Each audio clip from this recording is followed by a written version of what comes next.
कांग्रेस प्रदेश की जनता को गुमराह करने की कोशिश कर रही है। कांग्रेस हिमाचल में जो वादे कर रही है उन्हें पहले राजस्थान और छत्तीसगढ़ में पूरा करके दिखाएं। ये बात आज शिमला में बीजेपी की राष्ट्रीय प्रवक्ता अपराजिता सारंगी ने कही। प्रदेश की जनता पढ़ी लिखी है, वो चुनाव में इसका जवाब देगी। भाजपा राष्ट्रीय प्रवक्ता अपराजिता सारंगी ने कहा कि भाजपा की डबल इंजन सरकार प्रदेश में रिपीट होगी। जयराम सरकार ने प्रदेश के हर वर्ग के लिए काम किया है। वृद्धा पेंशन की उम्र 80 से घटाकर 60 कर दी गई है। महिला सशक्तिकरण के लिए अनेक योजनाएं चलाई गई। उन्होंने कहा कि बीजेपी जो कहती है वो करके दिखाती है। दूसरी तरफ कांग्रेस की नाव से तमाम नेता उतर रहे हैं।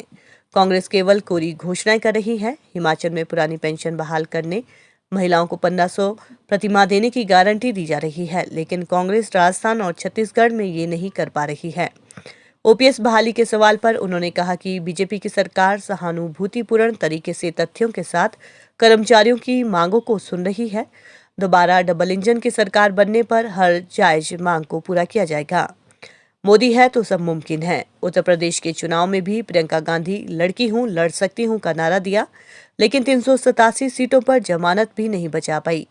1984 से 82% सीटों पर कांग्रेस को जीत हासिल हुई थी, लेकिन 2019 में 88% सीटों में हार का मुंह देखना पड़ा है। भारतीय जनता पार्टी प्रधानमंत्री मोदी जी और जयराम ठाकुर जी की सरकार केंद्र और राज्य में इतना साहस रखती है कि 4 वर्षों और 9 महीनों के बाद अपना रिपोर्ट कार्ड लेकर आप सबके समक्ष उपस्थित है।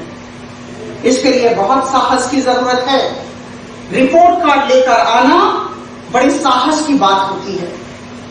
हम अपने काम के बल पर, हम अपने प्रदर्शन के बल पर लोगों की आस्था जीतने की कोशिश कर रहे हैं और हमें पूरा विश्वास है कि हमें निश्चित तौर पर, जैसा कि मैंने कहा, पुनरावृत्ति करूंगी, लोगों का आशीर्वाद मिलेगा।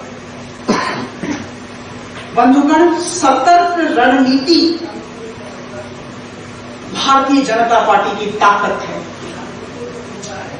हम आपदा को अवसर में बदलना जानते हैं।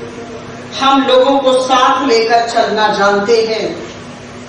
सबका साथ, सबका विकास, सबका विश्वास और सबका प्रयास, और हमारे लिए वसुधा ही परिवार है, वसुधैव कुटुंबकम।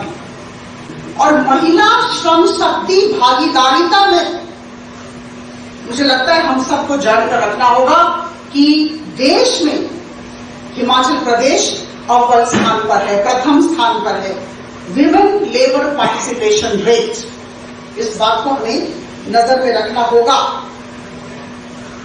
कोरोना की बात हो या फिर हर दिन इस पहाड़ी प्रदेश में जिस तरह से गांव-गांव में जाकर, शहरांचल में जाकर काम करना पड़ता है, हमारे जो कर्मचारी हैं, सरकारी कर्मचारी हैं, उनके लिए सरकार खड़ी है, उनके साथ सरकार खड़ी है। आंगनबाड़ी कर्मियों का मानदेय बढ़ाया गया है।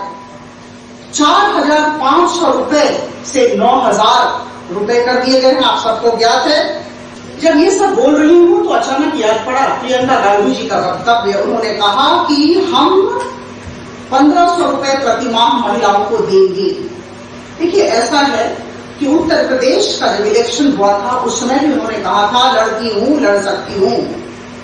हवा में बातें नहीं करनी चाहिए। और उत्तर प्रदेश में क्या हुआ यह हम सबको ज्ञात है। 399 सीटों में जहां से कांग्रेस खड़ी हुई, 387 सीटों में जमानत जब्त हुई। और यह कब हुआ? लड़की हूं, लड़ सकती हूं नारे के बाद लोगों ने इस नारे को स्वीकार नहीं किया और कांग्रेस पर अपनी आस्था नहीं दिखाई। कांग्रेस के विषय में निश्चित तौर पर कुछ कहना चाहूंगी। 1984 में जितनी सीटों पर कांग्रेस ने निर्वाचन लड़ा था, करीबन 82%, 82% सीटों में उन्हें जीत हासिल हुई थी।